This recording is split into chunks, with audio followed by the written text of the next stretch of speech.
Tidak lama lagi, kita ucapkan selamat datang ke kepemimpinan Prabowo Subianto di Indonesia. Seperti yang kita ketahui bahwa Presiden terpilih Republik Indonesia turut mendukung penuh Undang-Undang Perampasan Aset. Ini artinya DPR tidak bisa berhenti di periode ini saja. DPR harus mengesahkan Undang-Undang Perampasan Aset ini di era kepemimpinan Prabowo Subianto dan Gibran Raka Buming Raka. Tentunya ini penting dan mendesak untuk disahkan karena DPR pun sudah memberi sinyal akan mengesahkan rancangan Undang-Undang Perampasan Aset ini pada periode kepemimpinan yang akan datang.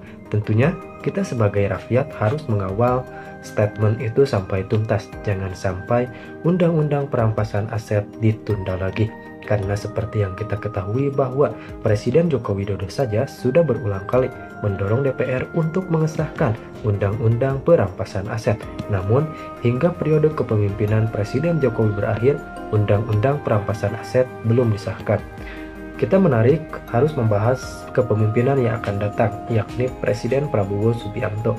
Prabowo mengatakan dalam sebuah pidatonya, dirinya tak segan-segan mengirimkan pasukan khusus kepada para koruptor yang memang mencuri hak-hak negara secara frontal.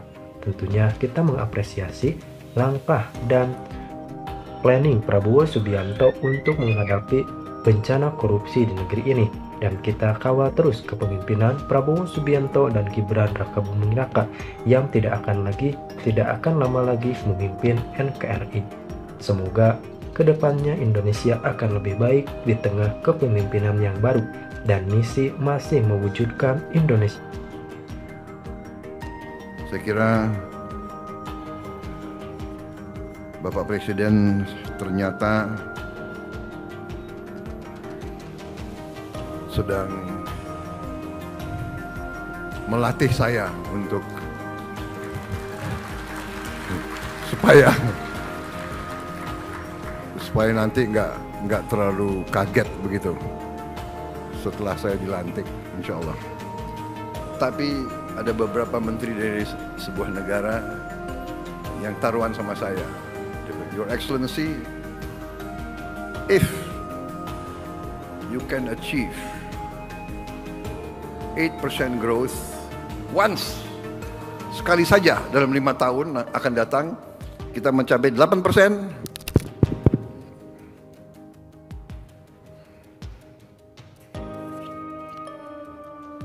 Bismillahirrahmanirrahim. Assalamualaikum warahmatullahi wabarakatuh. Salam sejahtera bagi kita sekalian. Shalom Om Swastiastu, Namo Buddhaya, salam kebajikan. Saudara-saudara sekalian, saya diinstruksikan untuk mewakili Bapak Presiden, Bapak Joko Widodo, dan dalam hal ini apa yang saya sampaikan sebetulnya adalah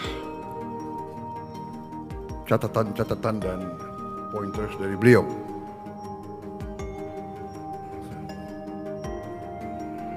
Saya kira Bapak Presiden ternyata sedang melatih saya untuk supaya nanti nggak terlalu kaget begitu setelah saya dilantik, insya Allah. Jadi itulah cara beliau, ya. Salah satu pelajaran kepemimpinan yang kita terima adalah seorang pemimpin yang baik adalah pemimpin yang legowo, pertama. Kedua, pemimpin yang menyiapkan penggantinya. Jadi saya kira ini yang saya rasakan, ya. Beliau sekarang hampir semua rapat kabinet saya diikut sertakan, dan duduknya sebelah presiden sekarang.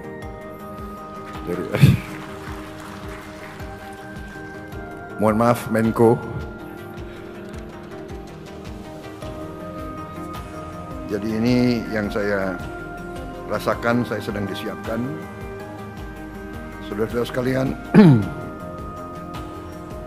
Menko Perekonomian yang saya hormati Bapak Erlangga Hartarto, Menko Polhukam Bapak Marsikal TNI Purnawirawan Hadi Cahyanto, saudara-saudara Menteri Kabinet Indonesia Maju, Menteri Perdagangan Pak Zulkifli Hasan, Menteri ATR Pak Agus Harimurti Yudhoyono,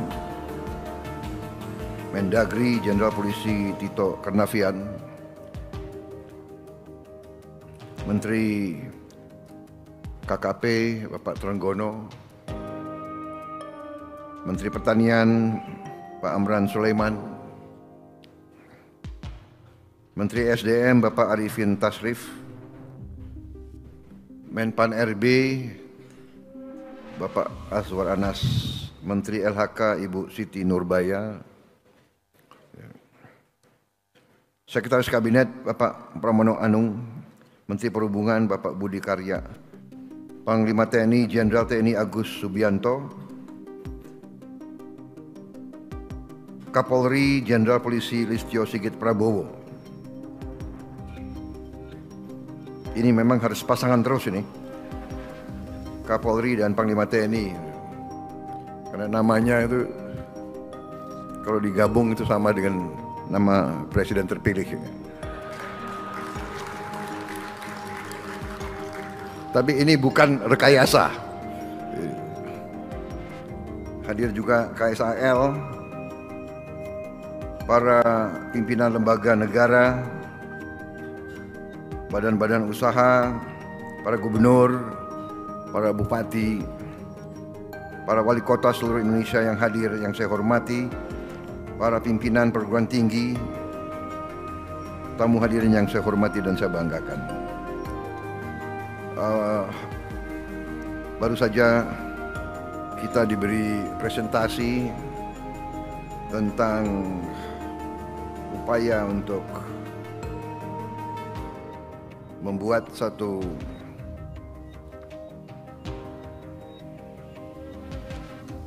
infrastruktur percepatan pembangunan. Selain infrastruktur fisik, juga ada infrastruktur konektivitas dan juga infrastruktur pengelolaan. Yang kita hadapi sekarang adalah yang sudah dicapai satu one map policy yang sangat strategis, dan dengan one map policy ini diharapkan akan menciptakan suatu efisiensi dan tidak terjadinya tumpang tindih permuatan ruangan,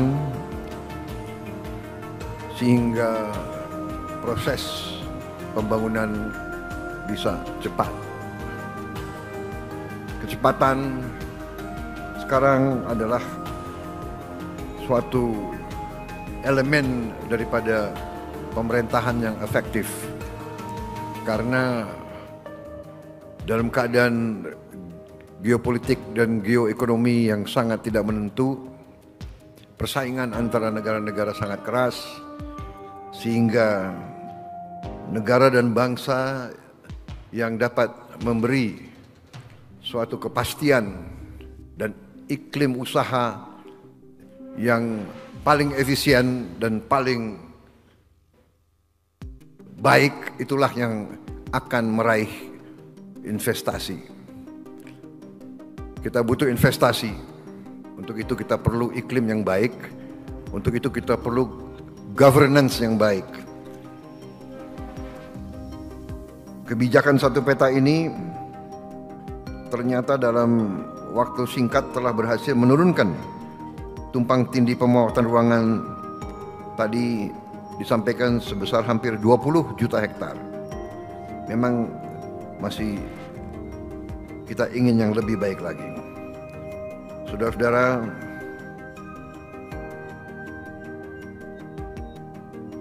percepatan pembangunan vital bagi masa depan bangsa kita. Tadi Menteri Perekonomian menyampaikan bahwa kita optimis bisa mencapai lebih dari 5% pertumbuhan.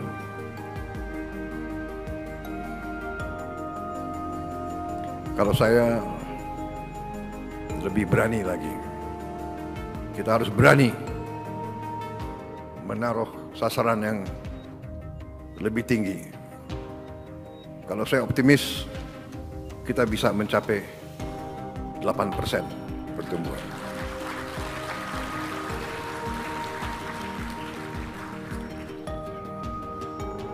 Bahkan saya taruhan dengan beberapa menteri dari sebuah negara tetangga. Saya tidak sebut negara mana, banyak wartawan. Semua direkam. Tapi ada beberapa menteri dari sebuah negara yang taruhan sama saya. Your Excellency, if you can achieve 8% growth once, sekali saja dalam 5 tahun akan datang, kita mencapai 8%, mereka, they are going to buy me dinner. Mereka akan beli makan malam untuk saya. Saya bilang, you're on. Kalau kita mencapai 8%, you harus beli saya makan malam. Ya, kita nanti lihat aja, ya. Kalau saya lihat, saya sangat optimis. Kekayaan kita sangat besar, potensi kita sangat besar. Tapi memang kita harus lebih efisien, kita harus kelola dengan baik, ambil kebijakan yang masuk akal, ya. Dan kita harus bertekad untuk mitigasi kebocoran, mitigasi penyelewengan, mitigasi kebijakan-kebijakan yang tidak menguntungkan kepentingan nasional dan kepentingan rakyat. Saudara-saudara sekalian, dengan program-program semacam ini, One Map Policy, dengan e-katalog, dengan teknologi di semua bidang, kita sangat mungkin untuk mengurangi ketidakefisiensian. Saya yakin dan percaya bahwa kebijakan-kebijakan seperti ini akan membuah hasil. Dengan tadi kawasan-kawasan ekonomi khusus dan program-program proyek-proyek strategis nasional, kita bisa mempercepat pembangunan. Saya kira itu dari saya ucapkan terima kasih dan rasa hormat saya, penghargaan saya setinggi-tingginya kepada semua yang telah bekerja keras untuk menyusun rencana-rencana seperti One Map Policy dan seterusnya. Saya kira itu dari saya. Sekali lagi selamat Menko Perekonomian, seluruh menteri dan seluruh mereka-mereka yang bekerja keras sehingga kita berhasil hari ini